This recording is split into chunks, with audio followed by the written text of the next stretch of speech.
എല്ലാവർക്കും ഞങ്ങളെ ചാനലിലേക്ക് സ്വാഗതം. ഇന്നൊരു മമ്പയർ ഉപ്പേരിൻ്റെ വീഡിയോ ആയിട്ടാണ് വന്നത്.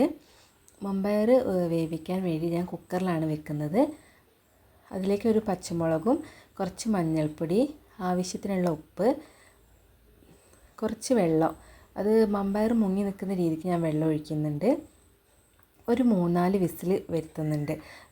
ഞാൻ തലേന്ന് വെള്ളത്തിലിട്ട് വെച്ചിട്ടില്ലായിരുന്നു. അപ്പോൾ ഒരു അരമണിക്കൂറേ ഞാൻ വെള്ളത്തിലിട്ട് വെച്ചുള്ളൂ. അതുകൊണ്ടാണ് 3-4 വിസിൽ വരുത്തുന്നത്.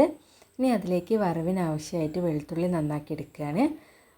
മമ്പയർ തലേന്ന് തന്നെ വെള്ളത്തിലിട്ട് വെക്കുന്നതാണ് ഏറ്റവും നല്ലത്. അങ്ങനെ ആകുമ്പോൾ ഒരു വിസിൽ മാത്രം വന്നാൽ മതി. ഇത് ഞാനൊരു 3-4 വിസിൽ വന്നതിന് ശേഷം കുക്കർ ഓഫ് ചെയ്യുകയാണ്. ഇനി വറവിന് ആവശ്യമായിട്ടുള്ള വെളുത്തുള്ളി ചതച്ചെടുക്കുകയാണ് ചെയ്യുന്നത്. ഇപ്പോൾ എയർ പോയതിന് ശേഷം മാത്രം കുക്കർ തുറക്കുക. മമ്പയർ നന്നായിട്ട് വെന്തിട്ടുണ്ട്. മമ്പയർ വെന്ത് അലിഞ്ഞു പോവരുത്, എന്നാൽ വേവാതായി പോവുകയും ചെയ്യരുത്. ഇപ്പോൾ നന്നായിട്ട് തന്നെ വെന്ത് കിട്ടിയിട്ടുണ്ട്. ഇനി അത് വറവ് ചെയ്യാണ്. വെളിച്ചെണ്ണയിലാണ് ഞാൻ വറവ് ചെയ്യുന്നത്. ഉപ്പേരിയൊക്കെ വെളിച്ചെണ്ണയിൽ വറവ് ചെയ്യുമ്പോഴാണ് ടേസ്റ്റ് ഉണ്ടാവുക. അതിലേക്ക് കുറച്ച് കടുക് ഇടുക. കടുക് പൊട്ടിയതിന് ശേഷം ചതച്ച് വെച്ച വെളുത്തുള്ളിയും കറിവേപ്പിലയും ഇട്ട് കൊടുക്കുന്നുണ്ട്. വറ്റൽമുളക് ഉണ്ടെങ്കിലും ഈ സമയത്ത് തന്നെ ഇട്ട് കൊടുക്കുക. ഞാൻ വറ്റൽമുളക് ഇട്ടിട്ടില്ല. ഇനി വേവിച്ച് വെച്ചിരിക്കുന്ന മമ്പയറും കൂടി അതിൽ ചേർക്കുക. മമ്പയറിൽ ഉപ്പില്ലെങ്കിൽ ഈ സമയത്ത് കുറച്ച് ഉപ്പുപൊടി ചേർത്ത് കൊടുക്കുക.